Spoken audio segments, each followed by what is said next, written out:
کہ مکے کی سرزمین پر خدیجۃ الکبریٰ نے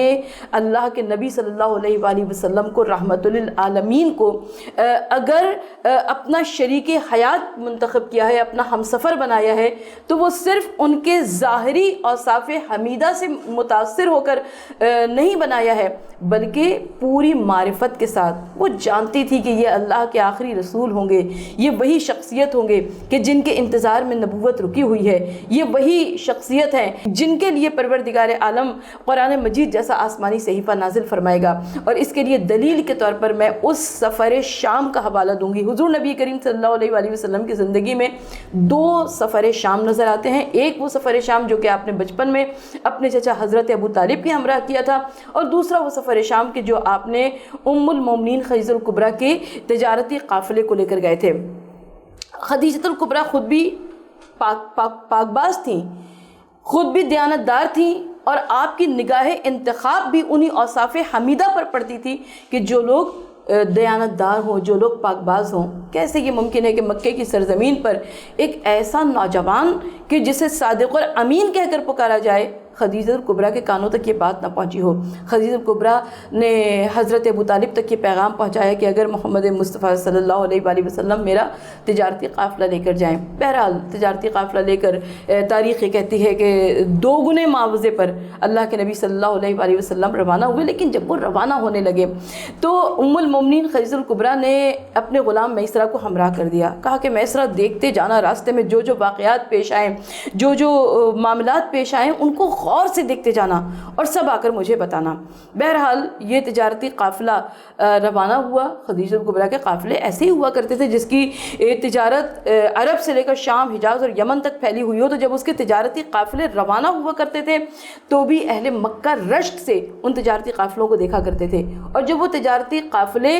کثیر مال منافع لے کر آیا کرتے تھے تو اس دولت کی چمک بھی اہل مکہ کی نگاہوں کو خیرہ کر دیا کرتی تھی۔ اب جناب خدیجہ الکبریٰ کا قافلہ لے کر، تجارتی قافلہ لے کر حضرت محمد مصطفیٰ صلی اللہ علیہ وآلہ وسلم روانہ ہوئے۔ اب میسرہ راستے میں دیکھتا جا رہا ہے۔ اس نے دیکھا کہ یہ وہ نوجوان ہے کہ جس کے سر پر ہمیشہ بادل سایہ فگن رہتے ہیں،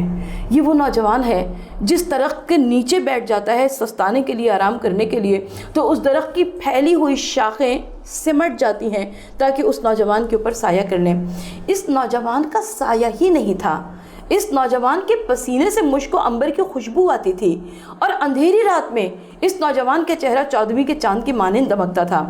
اس قدر صادق، اس قدر امین، اس قدر دیانتدار کہ اس نے 2 گنا نہیں، 3 گنا نہیں، بلکہ کئی گنا زیادہ منافع کمایا حضرت خدیجہ الکبریٰ کے مال تجارت سے۔ اور جب میسرہ واپس آئے تو تاریخ یہ کہتی ہے کہ میسرہ تنہا نہیں واپس آئے، بلکہ ان کی زبان پر محمد مصطفیٰ صلی اللہ علیہ وآلہ وسلم کے قصیدے تھے،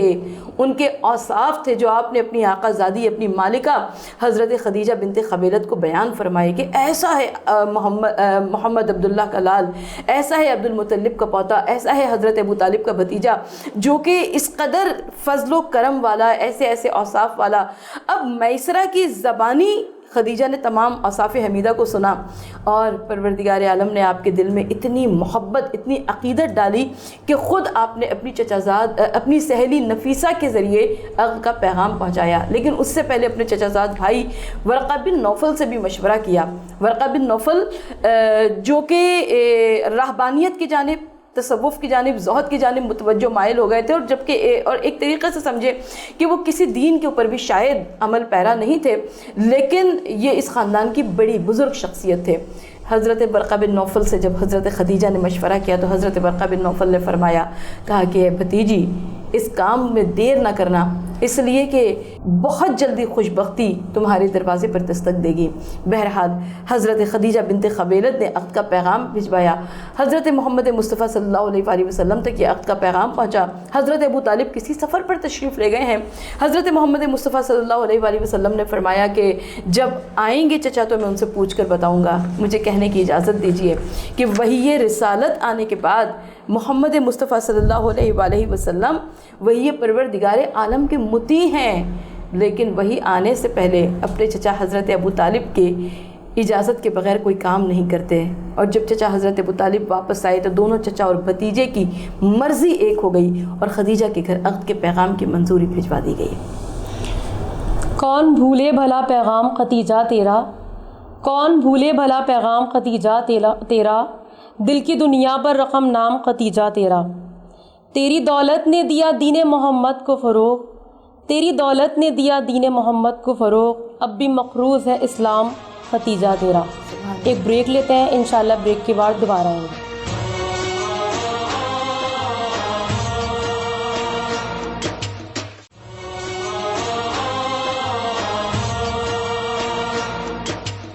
قائم ٹی وی کی ٹرانسمیشن میں ہم دوبارہ حاضر ہوئے ہیں۔ ڈاکٹر محترمہ ثروت عسکری صاحبہ ہمارے ساتھ موجود ہیں۔ ڈاکٹر صاحبہ، جناب خدیجہ میں ایسی کون سی خصوصیات تھیں کہ جب تک وہ زندہ رہیں حضرت صلی اللہ علیہ وآلہ وسلم نے دوسرا عقد نہیں کیا؟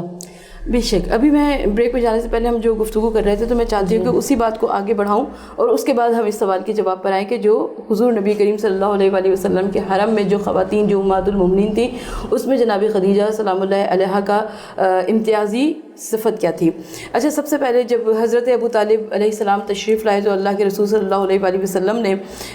عقد کے پیغام کی منظوری حضرت خدیجہ کے گھر پہ کہلا دی، خویلد کے گھر پہ کہلا دی، اور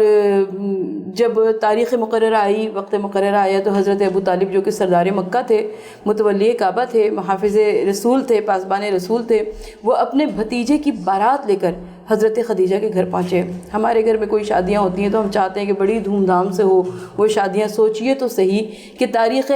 آدم و عالم کی اس عظیم شخصیت کی شادی ہو رہی تھی جو کہ رحمت للعالمین ہیں، جو کہ وجہ تخلیق کائنات ہیں۔ حضرت ابو طالب اپنے بھتیجے کو دولہا بنا کر لے کر خویلد کے گھر پر پہنچے کہ جہاں پر خویلد کی بیٹی دلہن بنی ہوئی جو کہ ملیکۃ العرب ہے، طاہرہ ہیں، خدیجہ انتظار کر رہی ہیں کہ کب وہ خوبصورت ساتھ آئے گی، وہ خوبصورت گھڑی آئے گی کہ جب یہ عقد ہوگا۔ اور جب حضرت ابو طالب اس بارات کو لے کر پہنچے تو وہاں پر بھی اشراف عرب میں سے، معززین عرب میں سے کون سا ایسا شخص تھا جو کہ موجود نہیں تھا، اور ان تمام افراد کی موجودگی میں حضرت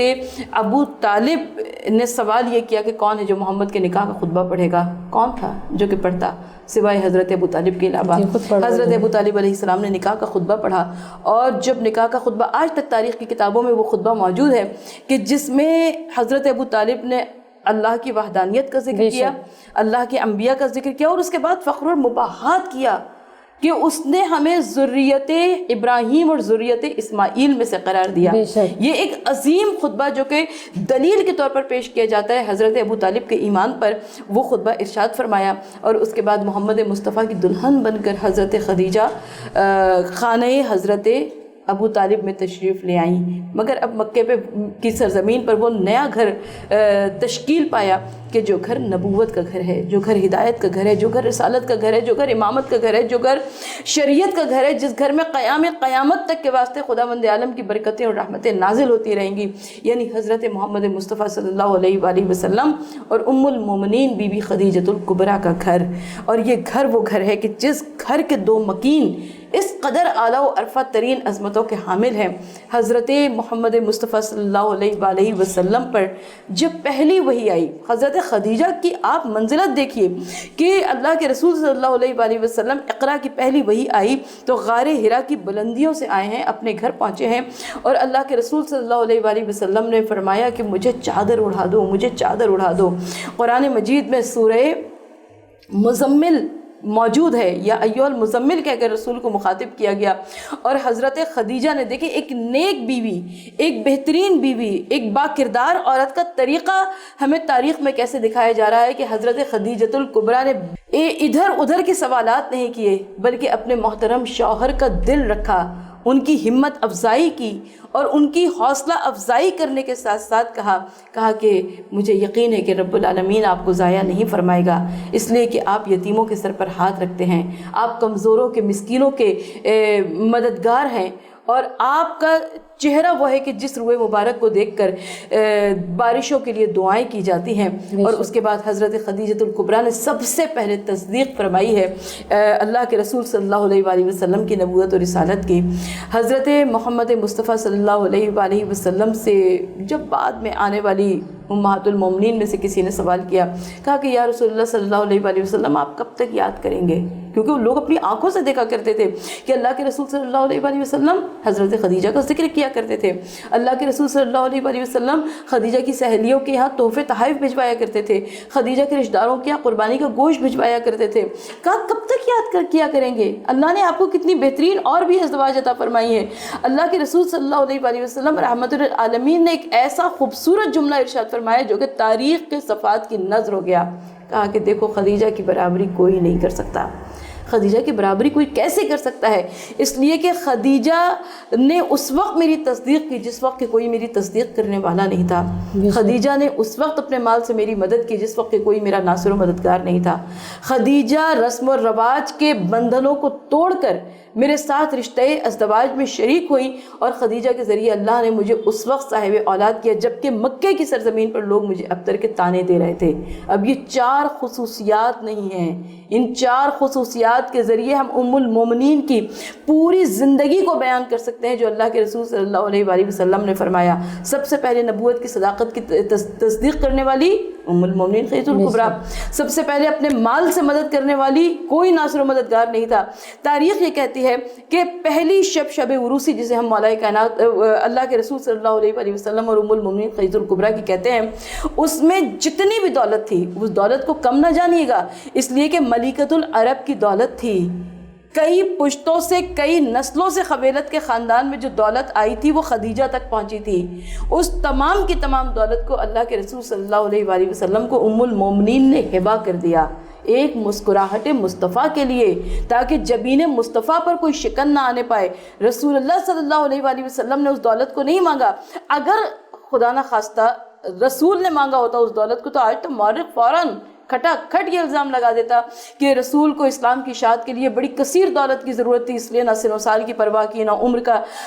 کی پرواہ کی اور انہوں نے ایک امیر و کبیر خاتون سے شادی کر لی۔ نہیں، اللہ کے رسول صلی اللہ علیہ وآلہ وسلم کو خدیجہ نے خود دولت دی اور کہا کہ جیسے چاہیے اس کو خرچ کیجئے، جیسے چاہیے اس کو صرف کیجئے، اشاعہ اسلام کے واسطے، بقائے اسلام کے واسطے، تحفظ اسلام کے واسطے ملکۃ العرب خدیجہ الکبریٰ کی دولت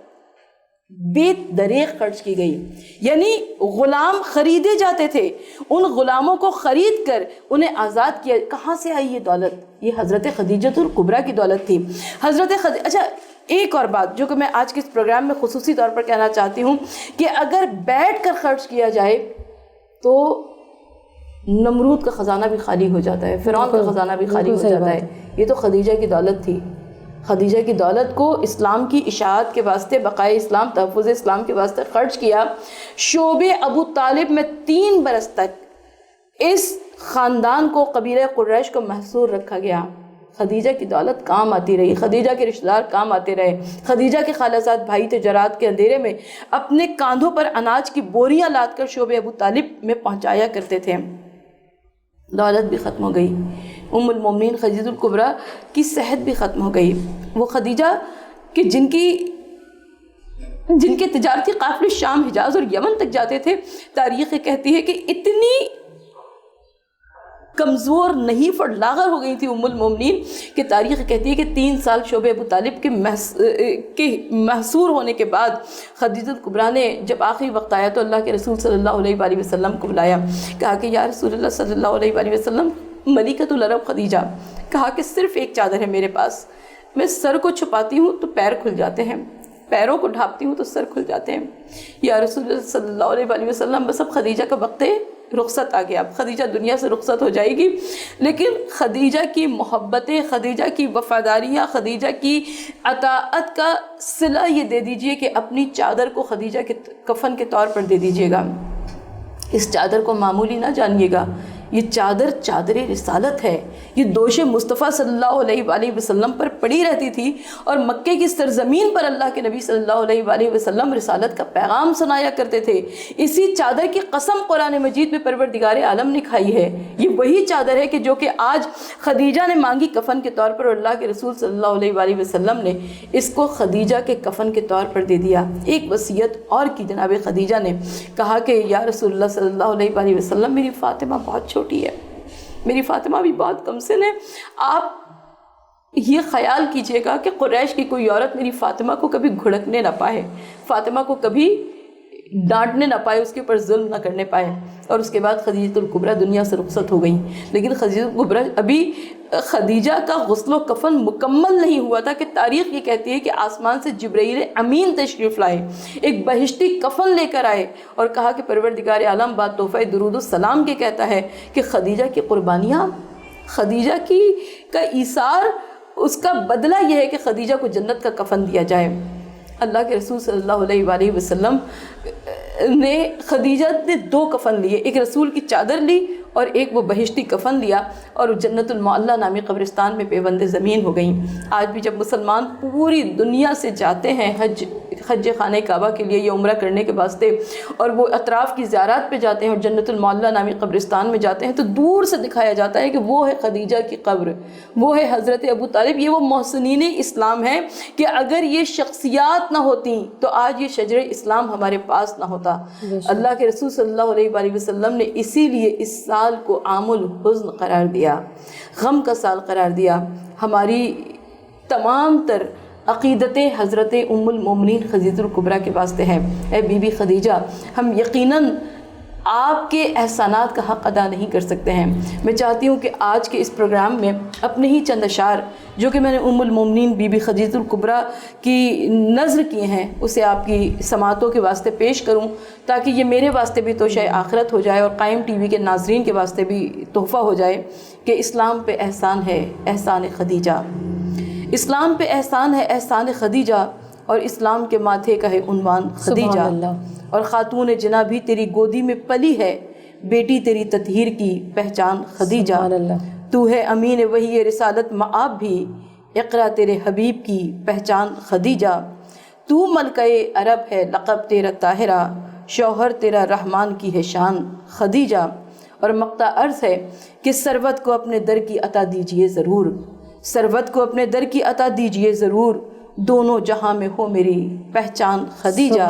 اسلام پہ احسان ہے احسان خدیجہ، اور اسلام کے ماتھے کا ہے عنوان خدیجہ۔ اسی کے ساتھ قائم ٹی وی پروگرام کا وقت ختم ہوا۔ ہماری ٹرانسمیشن دیکھنا نہیں بھولیے گا۔